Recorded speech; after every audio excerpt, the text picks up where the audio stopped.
Welcome everyone to this Click Create Artist Spotlight. Today we have Marcelo Soria-Rodríguez. What words describe your artistic style? I don't know exactly how to best describe the style of what I do. I mostly do generative art, but generative in this case is not a style, but rather a means of creating art.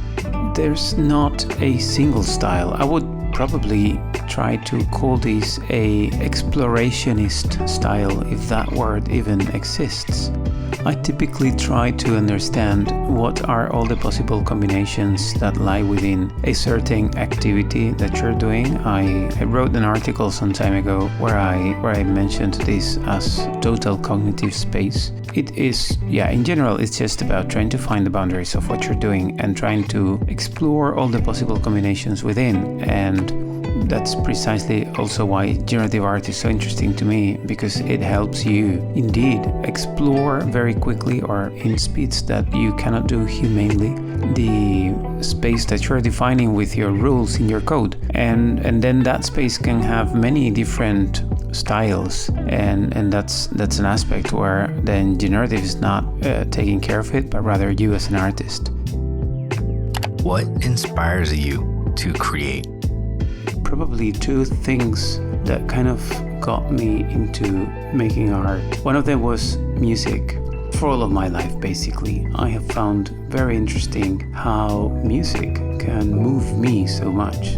There's certain types of music that really elevate me in manners that I cannot describe. And I always thought that it would be fantastic that I could create a piece of art that has the same effect on someone, as I believe that this has truly transformational capabilities. Not my art, but art in general. Art can truly change a person's life.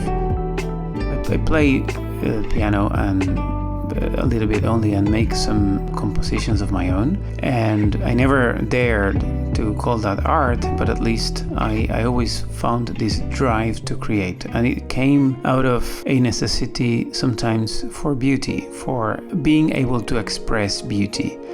I think that when you are in front of beauty, it transforms you, as I said before, but then if you are capable of creating it, it is also transformational, and it is of a different kind. Of course, then there are, things that I see throughout my day. I see things that move me, and then I write them down. I take notes here and there, and I save a song for later. And then sometimes these things also bring something to you that you need to express in a different way, processed by your own self and your experience and your existence and everything else. And then you end up doing this other thing that has nothing to do with the thing that originally moved you to create it, but it's in a way part of that transformation that affects you, but then it might affect someone else if they experience the piece. What is your favorite movie quote?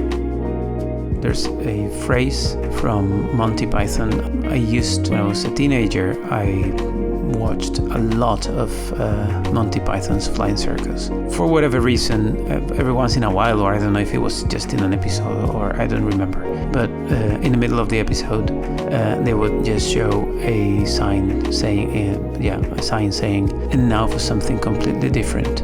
And that phrase kind of stuck with me over the years. And every once in a while, when I am in the middle of any activity, it pops in my mind. And it's a way, it's like a joke that I do to myself silently, never telling anyone. A way for me to organize my life, or to just break out of what I'm doing, or I don't know. I kind of like that, and maybe that's a good answer, or not a good answer, but my answer. What were your goals for this Click Create edition? I wanted to somehow regain the freshness and exploration that I was doing more in the early part of 2021 when I started minting my artworks. I was creating a little bit more freely because I was not doing long-form projects, but rather I was using generative techniques to produce several outputs. And then those explorations slowly were turning into, let's say, more cohesive bodies of work, and then, when I got approached by Chris Ostoich to include me in this collection for Click Create, to me it was about exploring what generative art can do without being fully constrained by this notion of long-form projects, which in a way I think it's interesting for a community as Click Create, as sometimes, I don't know, as a way of introducing what you can do with these things, but without needing to understand the complexity of the concept of a long-form project, where I don't know, there are so many questions around: is the artwork one of the outputs, or is the artwork the algorithm, or is the artwork the whole body of work, or is the artwork a curation that a given collector might create by acquiring or isolating, let's say, selecting out a number of pieces from that collection? Those are like, I don't know, I think those are very interesting questions, but I wanted to evade myself from that a little bit, and also maybe ease the explanation of the piece by creating just a one-shot thing, and yeah, that's part of what I had in mind.